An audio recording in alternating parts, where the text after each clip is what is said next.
my 1111 YouTube friends? It's been a little bit, couple weeks again, slowly picking away at the new project, the turbo sled.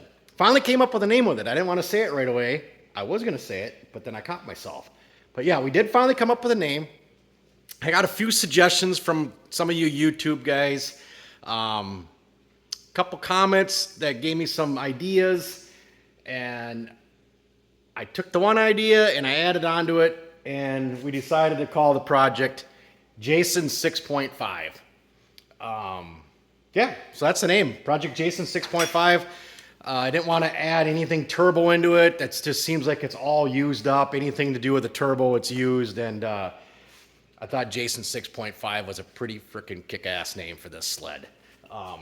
All these parts are absolutely beautiful. They're amazing and incredible. Race coatings, Wyoming, Minnesota.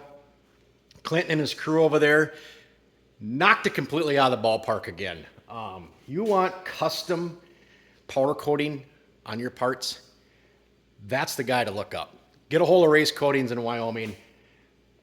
I've used other shops just for on other parts and stuff sometimes. On last two sleds we built, I used a different shop.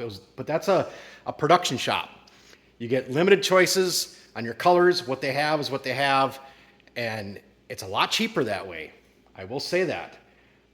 But when you go to a custom shop like Race Coatings, you get custom work, and it is worth every penny because of how amazing it turns out.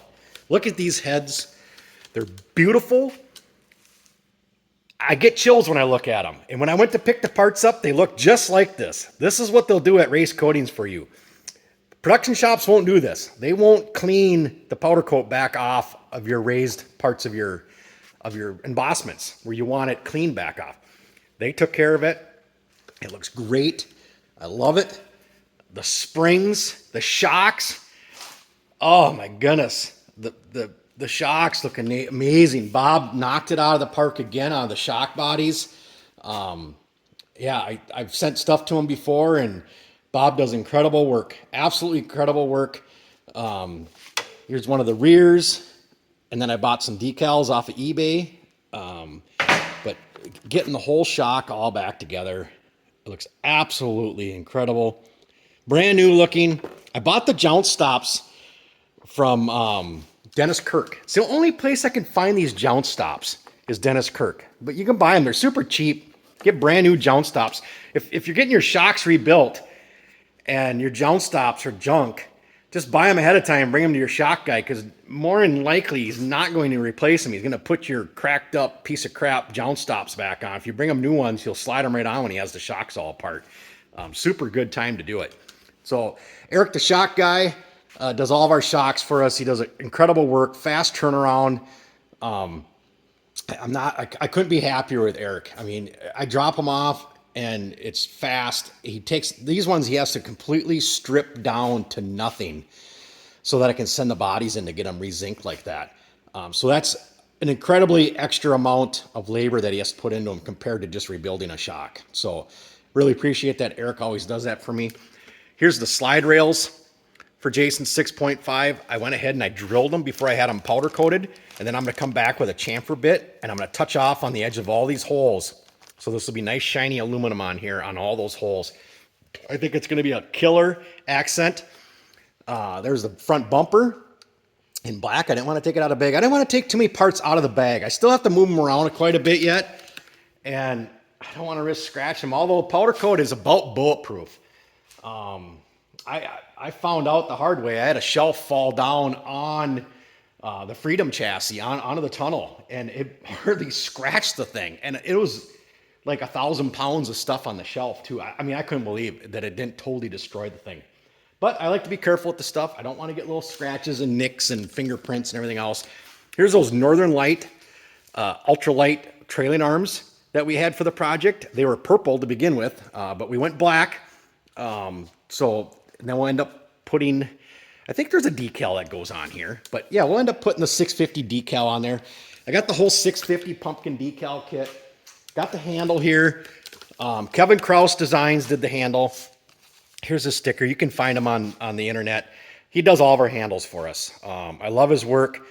They look great. I always just send him a message, the name I want, and boom, he whips it out, and they look great. I got the Wilwood master cylinder. Amazon actually has them in stock again right now, so if you guys are looking for an Wilwood, this is the better one. I like this one because it's the clamp on. You don't slide it on your bar, so you don't have to take your grip on and off. Braided brake line off Amazon too. So we've been collecting parts. Trent and I all summer have been slowly but surely collecting parts. So this fall we can really hit it. Walk over to the tunnel. Trenton kind of went back 25 steps and started all over on his polishing. Yeah, I think he's getting there. He's getting a lot happier with it. He found a better technique, and so he went ahead and just redid everything that he had already done once. So yeah, he's got so many hours into the polishing on this tunnel. It's just absolutely incredible how much time he has spent working on this tunnel. So there's the orange for the foot stirrup. I wanted to slide one in there and see how that orange would pop against that tunnel, and oh my God, that is going to be so freaking sexy. Incredible. Let's look in the bin over here because we had so many parts powder coated. I didn't want to take them all out of here. We got the rear springs for the skid. We got the hood screens, water neck, all the radius rods are down there. The steering arm, well, the steering arms are going to be polished. A lot of the rear suspension stuff's in here. The side bumpers. God, I think there was like 70 some parts. Here's the clutch guard for it. We decided to go orange. You know, the early 90s, late 80s on the 650s, they ran that red clutch cover. But we're just trying to do as much orange as, you know, I honestly think the clutch cover, the primary clutch cover, I think is in there somewhere. And I'm pretty sure that ended up orange too. I guess I haven't looked for it yet, but I think it's in that bin somewhere, and that's orange also. So it's going to be a killer. This old girl, she sold. She's going to a new home. I got all the turbo stuff tore off. I'm just putting it back together now. I actually had to pay a visit to Nutter and get an Airbox from Nutter. I didn't have the right one. The one I had was for an Evolved XLT, and the carb locations are different on the Evolved Airboxes. They were down a lot lower. So I'm supposed because of the extra 12, so the motor sits lower and the tunnel's higher. Airbox is different. But Nutter hooked me up. He had an Airbox. I traded him a case of beer for the Airbox. A box for a box. Works out for everybody. So that's all I got for now. Princeton swap meet's coming up this weekend. I've been getting ready for it, just frantically trying to get cans done and get parts loaded in the trailer. And we're bringing a couple display sleds. I asked about a month ago which ones to bring. Hands down, it was Freedom and 2-Bag. So those are the two that are in the trailer. Those are the two we're going to bring and put on display out there so people can see them up front, up personal. We'll have them out there. So yeah, Freedom and 2-Bag will be there. Neither one are for sale.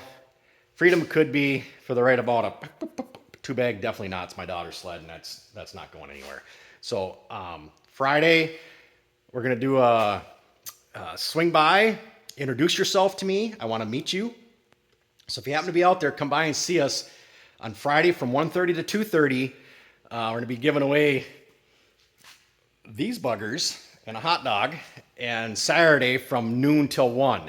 So Friday from 1:30 to 2:30, and Saturday noon to 1. Free hot dog, free beverage to wash it down. Got to introduce yourself to me. That way I know you're from YouTube, and I want to meet my YouTube friends, that's for sure. So that's what we have.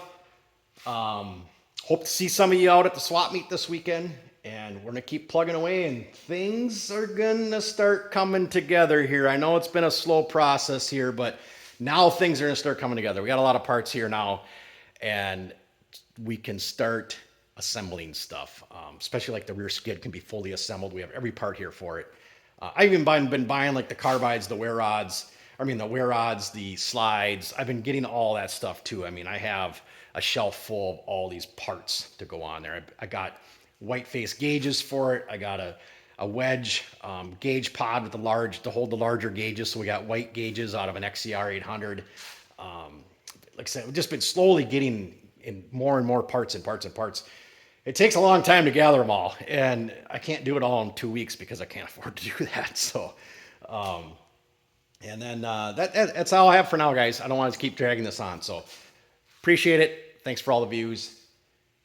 That gets a new home. Staying in Minnesota, though, that is the nice thing about it. So, talk to you guys later. See ya.